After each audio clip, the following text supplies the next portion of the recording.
So the door latch, this is the door latch. I don't know what we're going to call this. Door latch rod in most cars, but this one's like a bar. It attaches over here. When you pull it, it's what opens the door. It's connected back over here onto that part. So for your door handle,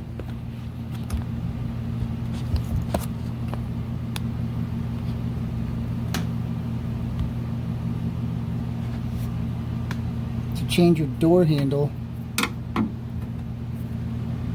this nut, those two nuts, and then this will pop off. This is for your lock. So all the door handle does is when you actuate it, it pushes on this plate. Sorry, there's no way to see that. It pushes on a plate.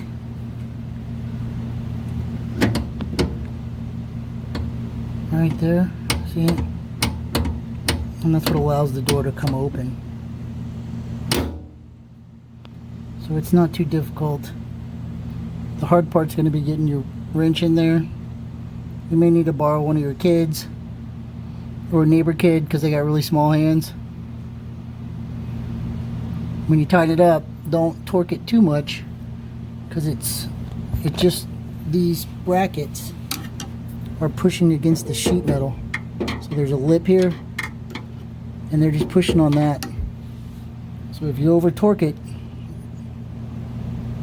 you can end up bending your door panel. And then for your sagging door operations, this bolts into here and down here. So what happens is this sheet metal starts to crack, and then they take it apart and weld it.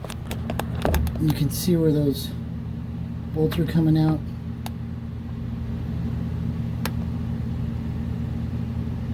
So that's just thin sheet metal. Same thing this door's made out of. And over time it just starts to quit on you because it's been stressed too much. Stress fractures, then it breaks apart.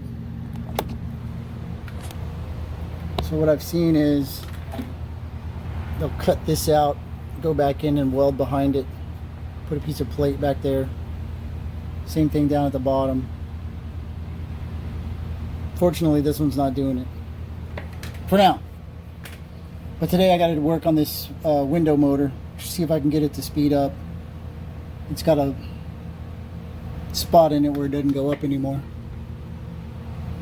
But there's no way to film that because I'll just be all in the way. So thanks for watching. Y'all take care. Oh, hit the subscribe button right there. Thanks.